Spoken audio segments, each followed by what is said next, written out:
and inclusive development, especially in the field of education. Today's inauguration is not only about opening a new facility, but also about embracing modern technology that enhances the way we teach and learn.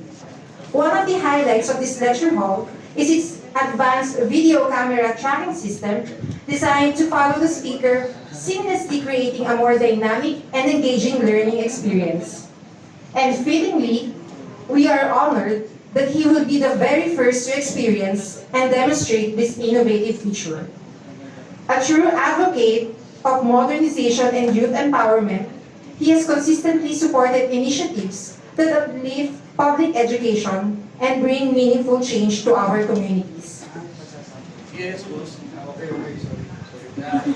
Ladies and gentlemen, it is our distinct honor to present the Honorable Francisco Isko Moreno M. Dumagoso, Mayor of the City of Manila.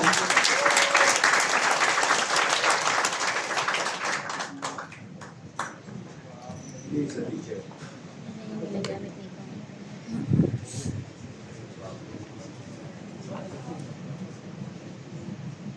Tahan ang pinakamasaya. Oo, ganyan pala. Oo.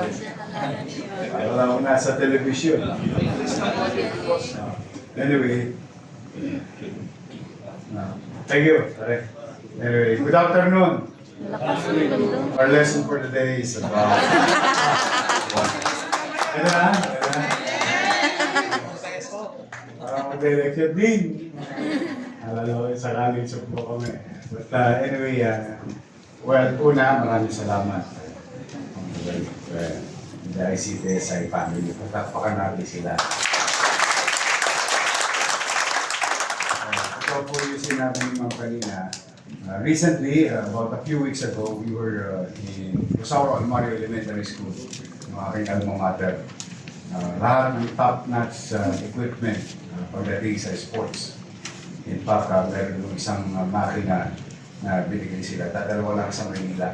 Yung isa sa Lasal, yung isa now sa Almario Elementary School.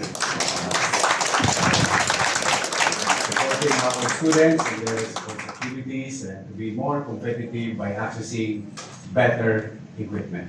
Because we build the facility already.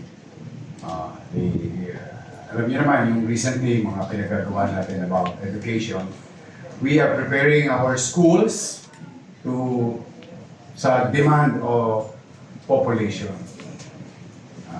Because population will continue to grow, and kapag ang bata, pinanganak, they will occupy a space in our classroom. And I'm happy for those schools that we already build that can answer 15-year growth of population demand with regard to space sa eskwelahan. At yun, tinulungan tayo ng ICTSI. Now I'm here, I'm grateful again. No? Ibang klase to. I mean, if I'm a teacher or lecturer, I'll be comfortable talking and walking without holding anything. So para lang ako nasa television. Just imagine that. That's why talagang ang ICTSI, wala na akong maikumpara. Ngayon, ay partner natin sila sa elementary. Ngayon, today naman, partner natin sila sa kolehiyo. Baka malay mo, baka partner din natin ko sa College of Health Sciences in the future. Because recently, your board, through your president and chairman, and the members of the board, already adopted a new concept on how to raise funds from the private sectors on top of the government.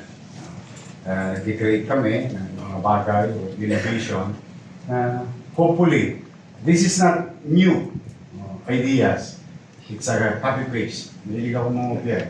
Teacher ko lang nagagalit sa akin pag nangopya ako sa klase ko. But pag mayroong mga magagandang idea, and it's effective, I always believe in the saying na don't fix it when it's not. Baka mamali ako ng grammar. On behalf of the people of Manila, thank you very much, ma'am. Pakisabi kay CRG at the boss. Very masaya ako para sa inyo. And kayo na mga naparito, hindi lang yung College of Medicine to.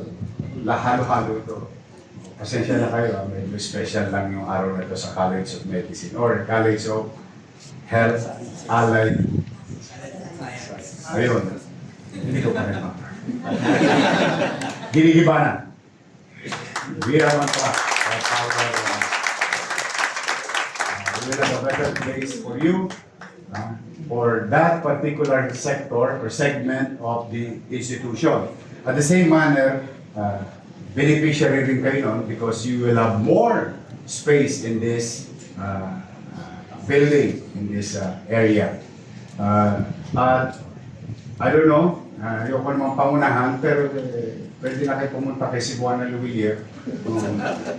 Kasi nung nag-board kami nung isang araw with your president, Domingo, and the chair, Mr. Rapio, and the members of the board. Umanakay kayo, yung dati ng mataas, na wala akong saglit ibinaba, unti-unti ko po muli babangon yung tulong ng lungsod ng Maynila sa pamantasan. So I just suggested to the members of the board, from you asking 250 million, sabi ko, pwede ba gawin yun ng 300 million? We will add back another 50 million.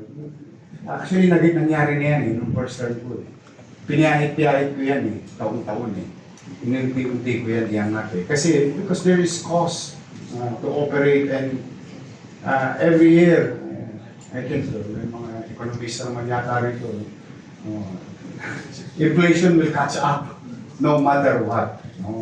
That's why dapat ganun din ang polisiya ng pamahalang lungsod. Rest assured, mayroon pa kaming utang sa inyo. Rest assured na yun ay mababayaran.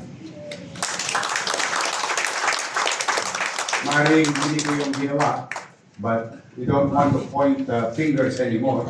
We just do our job, confront the problem, offer solution. Ganun na lang tayo. Move forward lagi.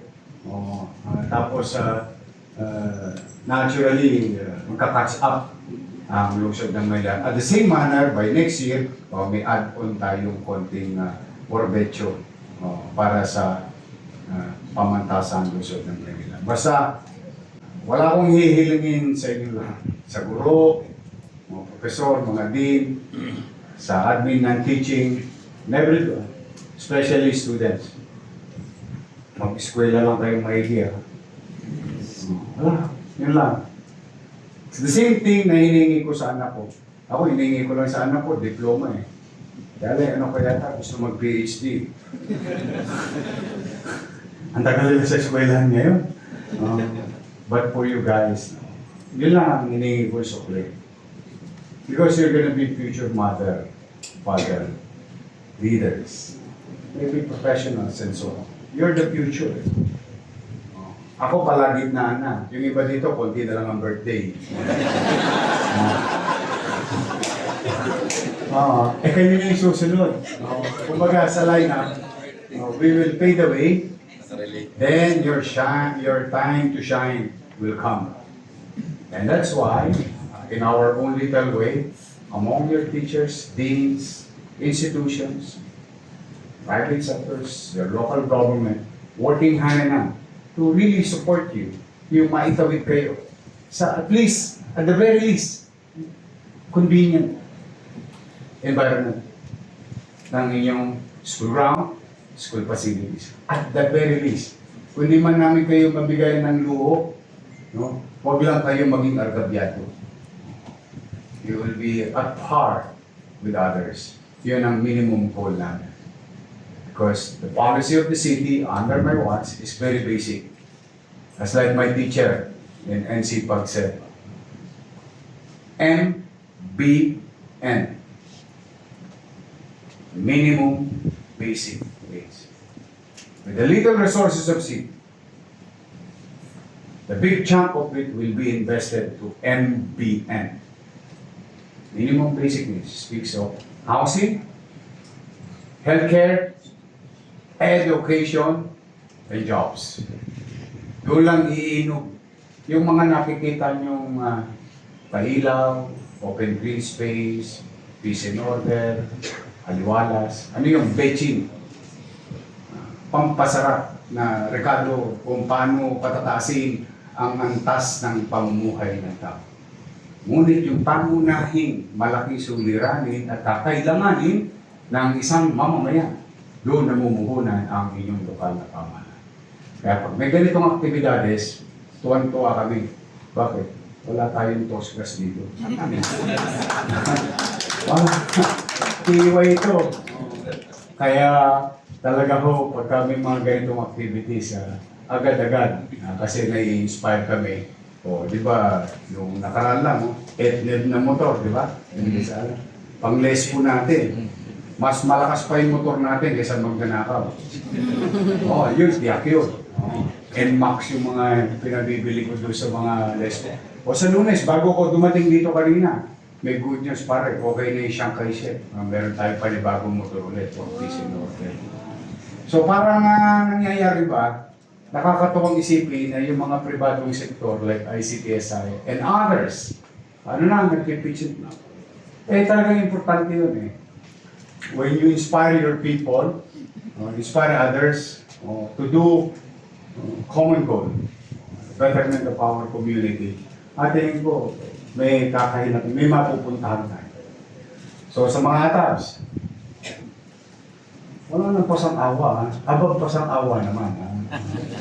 Tapos gusto ko nagbubukas ng Facebook sa umaga, mga alas 7, PLN, top 2, top 1. Pag yan, worth every penny. And I can face any taxpayer in the city na sulit ang bawat sentimo na ipinagkatiwala mo sa aming pamahalaan. Dahil ito yung mga atabs namin, mga top-notch na mag-aaral at professional. So you continue doing so. Kami naman, yung parte namin ay manatag kayo. Magbubuti kami. Magiging efficiente kami. Pipilitan namin maging mainam. Diba rin na ba allowance nyo? Tapos na ng Abril eh. Dadali ko na yung first quarter. Pero dadali ko na rin yun. Sabi ko sa inyo, may tatawid ko yan. May awan ko. Basta, galingan nyo lang. It's not we inspire you. You inspire us to be better in government. Show us that it's worth our time. Show us it's worth our effort. Show us it's worth our working together to be effective and efficient. Kasi pagka kayo nagpo-produkto o nagpo-produce ng maganda, lalo kaming ginaganahan lahat dito. At magpapatuloy kami magsasama-sama. Nasa awit ng Maynila, mapatunayan, Maynila, dalhin mo ang Maynila. Tandaan niyo yan. So muli, on behalf of the people of Manila, ma'am, thank you very much sa inyo.